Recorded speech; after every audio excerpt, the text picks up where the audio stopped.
안녕하세요. 저는 다이치 마스미입니다. 저는 일본 도쿄에 사는 24살 대학생입니다. 이제 곧 졸업을 앞두고 있지만 솔직히 요즘 머릿속이 너무 복잡해서 아무것도 손에 잡히지 않아요. 가장 큰 이유는 바로 난카이 대지진입니다. 요즘 일본 사회는 그야말로 불안 그 자체예요. 뉴스에서는 매일같이 조만간 난카이 대지진이 온다. 최악의 피해가 예상된다는 이야기뿐이에요. 심지어 정부조차 공식적으로 일본 열도는 지금 재난을 맞이할 준비가 부족하다는 경고를 내놓았어요. 편의점에서는 비상식량과 생수가 빠르게 동나고 있고 전철역이나 대형마트에는 지진 대비 매뉴얼이 붙어 있어요. 회사원들은 점심시간마다 지진이 오면 어디로 대피해야 할지를 이야기하고 심지어 어떤 기업들은 직원들에게 헬멧과 간이 비상식량을 지급했다는 소식도 들려와요. 요새 거리에는 긴장감이 감돌아요. 사람들은 태연한 척하면서도 건물 외벽을 유심히 살펴보거나 카페에서 대화를 나누다가도 갑자기 휴대폰으로 지진 대비 팁을 검색하는 모습이 보이곤 해요. 학교도 마찬가지예요. 교수님들은 수업 시간마다 지진이 오면 책상 밑에 들어가는 걸로는 부족하다. 도쿄 같은 대도시는 지진이 나면 완전히 마비될 것이다 같은 현실적인 이야기를 하세요. 캠퍼스 안에 있는 편의점도 손전등과 방제 키트가 인기 품목이 되었어요. 솔직히 저는 이런 분위기가 너무 무섭습니다. 어릴 때는 지진이 나도 그저 일본에서는 흔한 일이잖아 하고 넘겼어요. 하지만 10여 년 전 동일본 대지진이 일어났을 때 저는 처음으로 지진이 그저 흔한 일이 아니라는 걸 깨달았어요. 쓰나미로 모든 걸 잃은 친척들의 모습, 무너진 도시, 폐허가 된 그 광경이 아직도 머릿속을 떠나지 않아요. 방사능으로 뒤덮인 친척들의 고향. 초등학생이었던 제게 너무나 충격적인 장면이었습니다. 그때 이후로 후쿠시마는 죽음의 도시가 되었으니까요. 그 이후 마음 놓고 먹을 수 있는 음식이 없어서 정말 고생했답니다. 그래서일까요? 요즘 들어 깊은 불면증에 시달리고 있어요. 아무리 피곤해도 눈을 감으면 만약 내가 지진이 났을 때 길 한복판에 있다면 어떻게 해야 할까? 학교 건물이 무너진다면 어디로 가야 안전하지? 그 같은 생각들이 떠올라 잠을 이룰 수가 없어요. 얼마 전 생신 축하하러 할아버지 댁에 들렀습니다. 저희 할아버지는 전형적인 보수적인 일본인입니다.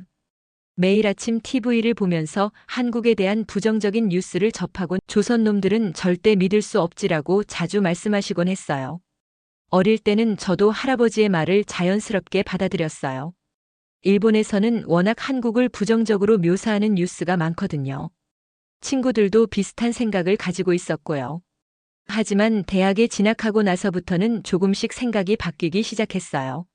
전공 수업에서 한국과 일본의 경제 역사 문화에 대해 배우면서 제가 알고 있던 것들이 얼마나 편향적이었는지 깨닫게 되었죠. 그리고 결정적으로 한국에서 온 교환학생, 지영을 만나면서 한국에 대해 더욱 현실적인 이야기를 들을 수 있었어요. 네, 지영이는 제 여자친구입니다. 덕분에 저는 동아시아 역사에 대한 한국인의 견해를 바로 옆에서 들을 수 있었죠. 제가 어렸을 때 배워왔던 것과는 사뭇 다른 이야기들을 듣고 놀라지 않을 수 없었습니다.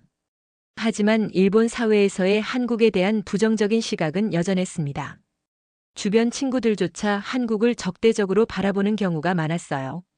심지어 같은 대학 교수님들조차 강의 중에 한국을 깎아내리는 발언을 하기도 하고요.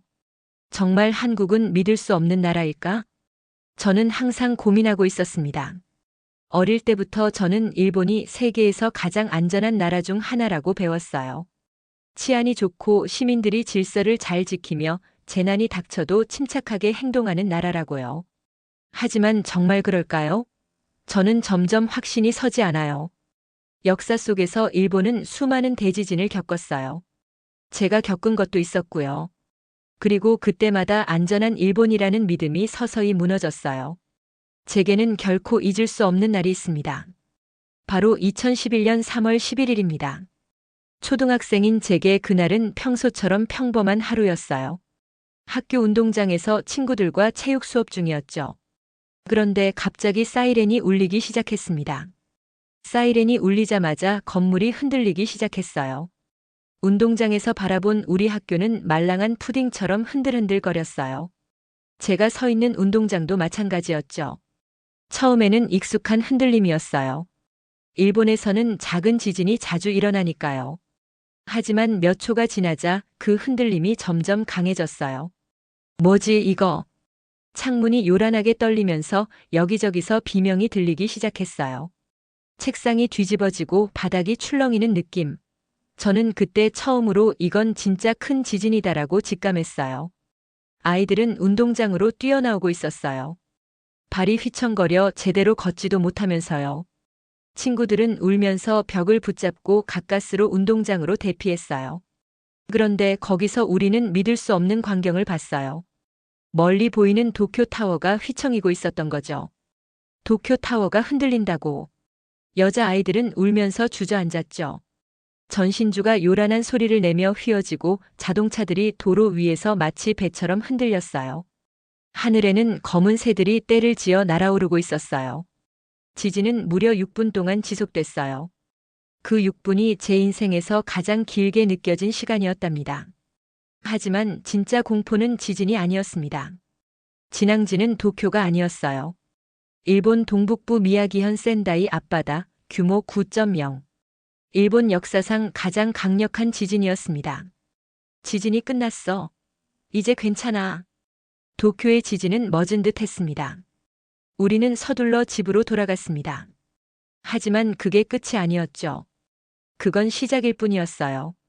엄마는 무사히 돌아온 저를 안고 오셨어요. 마스미, 우린 이제 어쩌니? 엄마는 TV를 보시며 하염없이 울고 있었어요. 일본 동북부 해안으로 거대한 물벽이 밀려오기 시작했어요. TV 화면에는 10m가 넘는 쓰나미가 마을을 덮치는 모습이 생중계되고 있었어요. 건물이 무너지는 게 아니라 그냥 통째로 떠내려가고 있었어요. 자동차, 기차, 배 모든 게 물살에 휩쓸려 사라졌어요. 사람들이 옥상으로, 언덕으로 필사적으로 도망쳤어요. 하지만 쓰나미가 너무 빨랐어요. 방파제도 소용없었어요. 대피 훈련도 의미 없었어요. 어떤 마을은 불과 5분 만에 지도에서 사라졌어요. 쓰나미가 모든 걸 삼킨 후 일본은 말 그대로 아비규환이었어요. 사망자가 1만 8천 명 이상이고 행방불명된 사람만 수천 명이었어요. 이재민도 40만 명이나 되었죠. 친척 중 한 분은 다행히 차 안에서 발견되었어요. 대피하려다 도로가 막혀 그 자리에서 쓰나미에 휩쓸렸다고 했어요. 그런데도 최악은 아직 남아 있었어요. 바로 후쿠시마 원전 사고. 쓰나미가 후쿠시마 제1원자력 발전소를 덮치면서 원자로가 폭발했어요. 방사능이 공기 중으로 퍼지고 있었고 도쿄까지 영향이 미칠 수 있다는 뉴스가 계속 나왔어요. 우리도 피난해야 하는 거 아니야? 사람들은 불안해했지만 정부는 계속 괜찮다고 말했어요. 하지만 며칠 후 원전 근처 마을에서는 사람들이 코피를 흘리고 어지럼증을 호소하는 일이 발생했어요. 정부가 거짓말을 하고 있다는 게 드러나는 순간이었어요. 수십만 명이 후쿠시마를 떠났고 지금까지도 돌아가지 못한 사람들이 많아요. 그리고 최근 들어 일본은 다시 불안해하고 있어요. 왜냐면 난카이 대지진이 다가오고 있기 때문입니다. 사람들은 말하죠. 이번에는 쓰나미가 도쿄까지 올지도 몰라. 후쿠시마 원전 같은 일이 또 생기면 어떡하지? 그런데도 일본 정부는 여전히 확실한 대책을 내놓지 못하고 있어요. 이제 저는 정말로 궁금해요. 우리는 대재앙을 막을 수 있을까? 정말 일본이 세계에서 가장 안전한 나라일까? 지진이 끝난 뒤 일본은 마비 상태가 되었어요. 센다이, 이와테, 후쿠시마 동북부 지역은 사실상 지도에서 사라졌어요. 그리고 도쿄에서도 큰 혼란이 벌어졌어요. 전철이 멈췄고 도로가 막혔어요. 휴대폰은 불통이었고 인터넷도 제대로 연결되지 않았어요. 회사원들은 사무실 바닥에 신문지를 깔고 잠을 청했어요. 도쿄가 이렇게 무력한 도시였나? 어릴 때부터 저는 도쿄가 세계에서 가장 발전된 도시라고 배웠어요. 하지만 재난이 닥치자 도쿄는 순식간에 살아남기 힘든 도시로 변해버렸어요. 편의점에서는 식량과 생수가 동났고 주유소 앞에는 자동차들이 몇 킬로미터씩 줄을 섰어요. ATM 앞에는 현금을 찾으려는 사람들이 몰려 있었고 슈퍼마켓에서는 빵 한 봉지를 두고 다투는 사람들까지 나타났어요. 어딜 가도 두려움과 불안감이 가득했어요. 그런데도 정부는 평소처럼 침착한 척했어요. 모두 침착하세요. 일본은 준비가 잘 되어 있습니다. 하지만 현실은 달랐어요. 대피소는 턱없이 부족했고 피난민들은 체육관에서 비좁은 공간을 나눠 써야 했어요. 구호물자는 빠르게 도착하지 않았고 사람들은 제대로 된 음식도 못 먹었어요. 방사능이 퍼지고 있었지만 정부는 제대로 정보를 공개하지 않았어요. 그러다 결국 원전 사고의 심각성이 드러났어요. 3월 15일 NHK 뉴스 속보가 나왔어요. 후쿠시마 원전 2호기에서 방사능이 유출되었습니다. 도쿄에서도 미량의 방사능이 검출되었습니다. 그제야 사람들은 공포에 빠졌어요. 도쿄에서는 방사능 오염을 피하려는 사람들이 서둘러 서쪽으로 떠났어요. 오사카, 후쿠오카로 가는 기차와 버스는 모두 만석이었어요. 편의점에서는 방사능 차단 효과가 있다는 요오드 소금이 품절됐어요. 그런데 일본 정부는 여전히 괜찮다는 말만 반복했어요. 건강에 문제 없습니다. 과장된 반응을 보이지 마세요. 하지만 이 말을 누가 믿을 수 있었을까요? 그때부터 일본 사회는 눈에 띄게 변하기 시작했어요. 2011년 전까지는 일본인들은 정부를 신뢰했어요. 하지만 동일본 대지진 이후 많은 사람이 정부를 의심하기 시작했어요. 게다가 일본 경제도 급격히 흔들렸어요. 도쿄 전력의 신뢰도가 바닥을 치고 방사능 문제로 인해 외국 투자자들이 일본을 떠났어요. 그리고 가장 큰 변화는 저 같은 젊은 세대의 생각이 달라졌다는 거예요. 그로부터 10여 년이 지나 일본은 다시 지진의 공포에 떨고 있어요. 뉴스에서는 난카이 대지진이 올 것이다라는 경고를 해요. 하지만 저는 그냥 기다리는 것 말고는 아무것도 할 수 없다는 현실이 답답합니다. 또 누군가가 희생될 것이고 정부는 늦장 대응을 할 것이고 사람들은 불안에 떨며 체념할 것이 뻔해요. 일본은 정말 이대로 괜찮은 걸까? 우리는 과연 미래를 대비할 수 있을까? 이런 고민을 하던 저에게 뜻밖의 기회가 찾아왔습니다. 어느 날 대학교 교수님께서 뜻밖의 제안을 하셨거든요. 다이치군, 내 전공을 살려 한국에서 연구 프로젝트에 참여해보는 건 어때? 교수님께서 소개한 프로젝트는 일본과 한국이 공동으로 진행하는 지진 대응 스마트 도시 연구였어요. 이 프로젝트에 선발되면 서울에 가서 실제 연구를 진행할 기회가 주어진다고 했어요. 처음엔 망설였어요. 왜냐하면 솔직히 저는 한국에 대해 잘 몰랐거든요. 어릴 때부터 TV에서는 한국은 믿을 수 없는 나라, 한일 관계는 항상 불안정하다 같은 뉴스가 많았어요. 그리고 제 주변 친구들도 한국에 대해 별로 좋은 인식을 가지고 있지 않았어요. 하지만 저는 이미 알고 있었어요. 일본의 미디어가 한국을 너무 부정적으로만 보도한다는 것. 정작 실제로 한국에 다녀온 사람들은 전혀 다른 이야기를 한다는 것. 한국의 기술과 경제는 일본을 빠르게 따라잡고 있으며 어떤 부분에서는 이미 앞서가고 있다는 것. 그리고 결정적으로 저는 일본에서는 더 이상 답을 찾을 수 없다고 생각했습니다. 좋아요, 교수님, 참가하겠습니다. 이렇게 해서 저는 제 인생에서 처음으로 한국이라는 나라를 직접 경험하게 되는 기회를 얻었습니다. 제가 한국으로 간다고 하자 주변 사람들의 반응은 극명하게 갈렸어요. 교수님은 응원하셨어요. 너에게 정말 좋은 경험이 될 거야. 일본과 다른 시스템을 직접 보고 배울 수 있을 거야. 하지만 엄마는 걱정하셨어요. 괜찮을까? 한국에 아는 사람도 없잖아. 음식은 입에 맞겠니? 그리고 가장 중요한 건 할아버지의 반대였죠. 거길 왜 가냐? 조선이 얼마나 위험한 나라인데. 사실 저는 그동안 할아버지의 영향을 많이 받았어요. 어릴 때부터 할아버지는 한국에 대해 부정적인 말씀을 자주 하셨고, 저도 자연스럽게 그런 분위기에서 자랐죠. 하지만 대학에 들어가면서 저는 일본 사회가 얼마나 편향된 정보만 받아들이고 있는지 깨닫게 됐어요. 그리고 지금 일본이 처한 상황을 보면 우리가 오히려 더 큰 위기에 놓여 있는 건 아닐까? 하는 생각이 들었어요. 2024년 3월 저는 팀원들과 함께 서울로 출국했습니다. 비행기에서 내려 인천국제공항에 발을 디딘 순간부터 저는 놀라움을 감출 수 없었어요. 공항 시설이 너무 깨끗하고 자동화 시스템이 잘 갖춰져 있었어요. 일본의 나리타 공항이나 하네다 공항과 비교했을 때 훨씬 현대적이고 효율적이라는 느낌이 들었죠. 그리고 공항에서 서울까지 가는 길에 저는 또 한 번 놀랐습니다. 아니, 왜 이렇게 도로가 깨끗하지? 고층 빌딩과 세련된 도시 풍경도 인상적이었지만 무엇보다 거리가 엄청 깨끗했어요. 쓰레기가 거의 보이지 않았고 심지어 건물들도 깔끔하고 현대적이었어요. 일본에서는 오래된 건물이 많아서 도시 곳곳이 낡아 보이는데 말이죠. 호텔 체크인을 마친 후 우리는 곧바로 공모전 사전 미팅을 위해 서울시청으로 향했어요. 그리고 거기서 저는 완전히 새로운 세상을 마주했습니다. 서울은 정말 그 자체로 미래 도시 같았죠. 이곳에서 어느 정도 익숙해졌을 때 어느 날 엄마에게서 전화가 왔어요. 맞스미 할아버지가 너 보러 한국에 가시겠대. 저는 순간 귀를 의심했어요. 평생 한국을 부정적으로만 보시던 할아버지가 한국은 절대 믿을 수 없다라고 하시던 그분이 에이, 장난치지 마세요. 하지만 엄마는 진지했어요. 내가 맨날 한국이 생각보다 괜찮다고 하니까 본인이 직접 확인해 보고 싶으시대. 솔직히 말하면 걱정이 앞섰어요. 할아버지가 일본에서 보던 편향된 뉴스들만 기억하고 있다가 한국에서 작은 일이라도 겪으면 바로 꺼봐라. 내가 뭘 했냐 하실 것 같았거든요. 하지만 한 번이라도 한국을 직접 경험하신다면 생각이 달라지지 않을까? 그런 작은 희망을 품고 저는 인천공항으로 할아버지를 마중 나갔어요.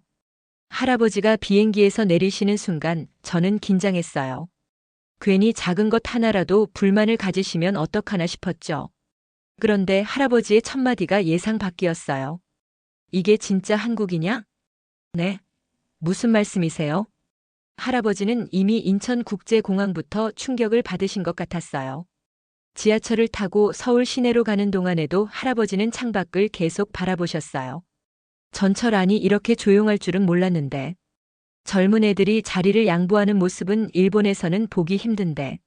처음에는 그냥 지나가는 말씀이신 줄 알았는데 할아버지의 표정은 정말 신기해하는 듯 했어요. 할아버지는 일본에서도 한식을 거의 드셔본 적이 없었어요. 그래서 처음으로 한식당에 갔을 때도 조금 걱정했어요. 하지만 예상과 달리 할아버지는 나오는 음식 하나하나를 신기해하며 드셨어요.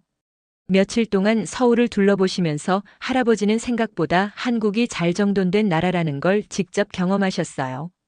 하지만 가장 중요한 변화는 할아버지의 사람들에 대한 인식이 바뀌셨다는 거예요. 길을 물어보면 친절하게 설명해주는 사람들. 전철에서 무거운 짐을 들어주는 젊은이들. 시장에서도 정겹게 인사해주는 상인들. 할아버지는 일본에서 보던 뉴스와 너무 다르다며 깊은 생각에 잠기셨어요. 한국에서의 마지막 날, 저는 할아버지와 함께 군 가이드 투어에 참여했어요. 서울을 대표하는 역사적인 장소라서 꼭 한번 가보고 싶었고 할아버지께도 일본과 한국의 역사를 직접 경험할 기회가 될 거라고 생각했죠. 광화문 앞에 서자 할아버지는 깊은 감탄을 하셨어요. 이야, 한국의 궁전이 참 아름답구나. 그리고 우리는 가이드의 설명을 들으며 경복궁과 광화문 주변을 둘러보기 시작했어요. 그런데 한 가지 설명에서 할아버지의 표정이 굳어지기 시작했어요. 이곳에 일본이 조선 총독부를 세웠습니다. 가이드는 광화문 바로 앞에서 설명을 시작했어요. 여러분, 지금 우리가 서 있는 이 자리에는 원래 조선 왕조의 중심이었던 경복궁이 있었습니다. 하지만 일제강점기 때 일본은 경복궁을 훼손하고 이곳에 조선 총독부 건물을 세웠습니다. 할아버지는 순간 얼굴이 굳었어요. 조선 총독부 건물이 경복궁 한가운데에 있었다고. 가이드는 설명을 이어갔어요. 조선 총독부는 단순한 행정기관이 아니라 일본이 조선을 통치하면서 한국의 자존심을 짓밟기 위해 의도적으로 경복궁 한가운데에 세운 건물이었습니다. 그로 인해 경복궁의 주요 전각이 파괴되었고 한 나라의 왕궁이 일제의 심장부로 변질되었죠. 그 순간 저는 옆에 계신 할아버지를 봤어요. 할아버지는 아무 말도 하지 않으셨지만 손을 꽉 쥔 채 깊은 생각에 잠기신 모습이었어요. 가이드는 설명을 계속 이어갔어요. 창덕궁의 아름다움에 취해 있을 때 가이드는 말을 이었습니다. 오늘 못 가보시지만 저 너머엔 창경궁이 있습니다. 창경궁은 원래 조선 왕과 왕비가 머물던 궁궐인데 일제강점기 당시 일본은 이곳을 창경원이라 바꾸고 궁궐을 훼손한 뒤 동물원과 식물원을 만들었죠. 즉 한국인들에게 창경궁을 더 이상 왕궁이 아닌 단순한 유원지로 인식하게 만들려 했던 것이죠. 할아버지는 가이드의 설명을 들으며 한동안 아무 말도 하지 않으셨어요. 그러다가 아주 조용한 목소리로 한마디 하셨어요. 이런 일이 있었다는 걸 일본에서는 제대로 가르쳐 주지 않았어. 일본에서는 우리가 한국을 발전시켰다고만 가르친다. 하지만 우리가 했던 일들을 이렇게 직접 보고 들으니 그게 얼마나 뻔뻔한 거짓말인지 알 것 같구나. 나는 그동안 한국을 오해하고 있었어. 한국인들이 왜 일본을 경계하는지 이제야 알겠다. 할아버지는 한동안 아무 말도 하지 않으셨고 저는 그분의 얼굴에서 깊은 반성을 읽을 수 있었어요. 그날 밤 숙소로 돌아가는 길에 할아버지가 조용히 말씀하셨어요. 한국에 와보길 정말 잘했다. 고맙다 마스미. 그리고 저는 그 말을 듣고 확신했어요. 사람은 직접 보고 경험해야 변할 수 있다. 그리고 지금 할아버지는 변하고 계신다는 것을요. 한국에서의 긴 시간을 마치고 저는 다시 도쿄로 돌아왔어요. 하지만 저는 이제 예전과 같은 사람이 아닙니다. 더 이상 일본이 완벽한 나라라고 믿지 않고 우리 사회가 변화해야 한다는 것을 깨달았으니까요. 그렇게 저는 졸업 후 대학원에 진학하기로 결심했어요. 전공은 도시계획 및 재난관리로 할 예정입니다. 요새 연일 처음에는 규모 뉴스에서는 6.4로 난타의 대지진이 온다고 관측됐고 난리입니다. 7분 만에 규모 이번에 그 일본이 아래쪽으로 다시 필리핀판이라는 속수무책으로 게 당하지 있는데 않도록 이게 이제 모두가 일본 열도를 이렇게 협력해서 충돌하고 이겨낼 수 있습니다. 있기를 바랍니다. 전 세계에 이렇게 조각조각 저는 또 그 답을 찾기 위해 대학원에서 연구를 시작할 겁니다. 이야기는 여기까지입니다. 재미있으셨다면 구독과 좋아요 부탁드립니다. 영상 제작에 큰 힘이 됩니다.